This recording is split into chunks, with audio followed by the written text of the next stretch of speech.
Welcome back to Plants Not Plastic. I'm Nikita and I bring you whole food, plant-based recipes that are delicious, inexpensive, simple, and healthy. So I haven't shown a salad yet, and I do actually eat salad every day, so I really did want to show what that one salad is that I make to have with dinner. It's not something that I've done forever. This is actually a recipe that we have come up with and started eating in the last few months. I actually always kind of treated salad more like it was just something that I had to get through when I did eat it. And what I love about this recipe is it is so good that it actually feels like a treat for me before I sit down to eat dinner. The dressing specifically has a lot of like sharpness and acidity, which I really love.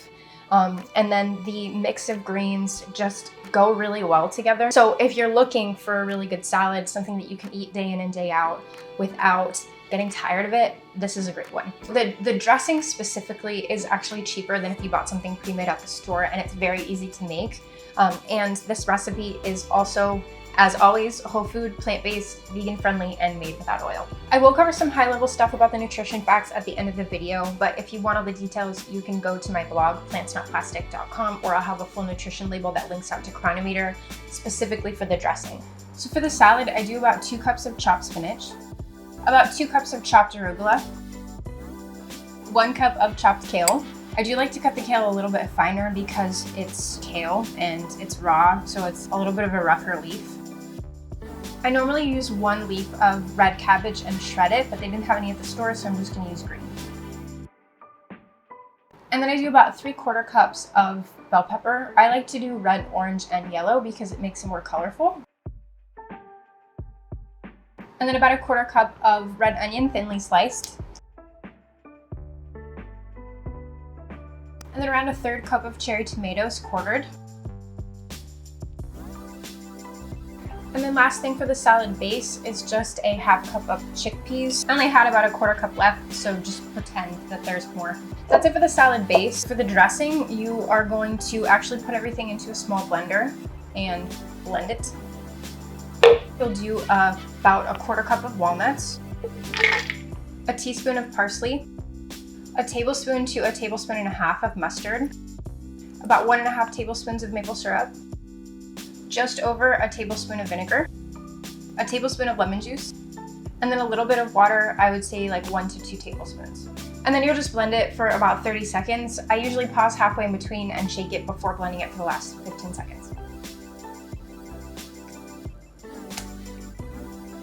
Then I just add the dressing and mix everything together.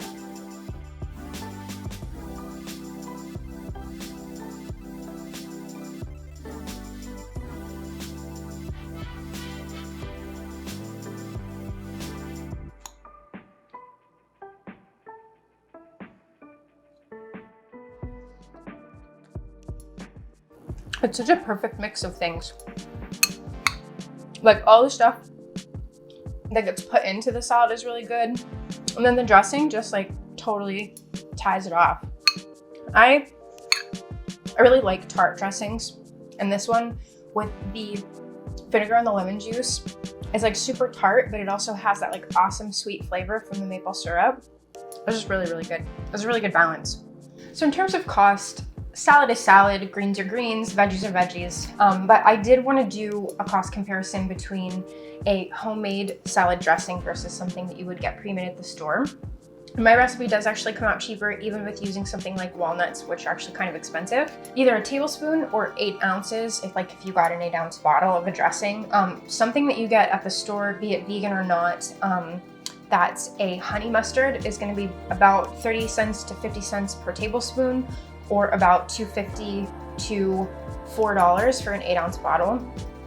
My dressing is less than 30 cents per tablespoon, or just $2.35 for an 8-ounce bottle, even though you're making it at home. And then in terms of the nutrition facts, it kind of doesn't make sense to do a comparison there either because it is a topping, and you're already putting it on something that is really good for you. But my recipe does have more fiber and less fat than something that you could get at the store. And then in terms of volume, If I'm still using that 500 calories as a standard and you would never eat that much of this, you would get to eat twice as much. So essentially that means that you could put twice as much dressing on your salad. So that's it for today. If you like this video, please do subscribe and click the bell to get notifications when I put out new content. You can also subscribe to my blog at PlantsNotPlastic.com, as well as follow me on social media. All that information is detailed below in the description. Thanks for watching and see you next time. Bye.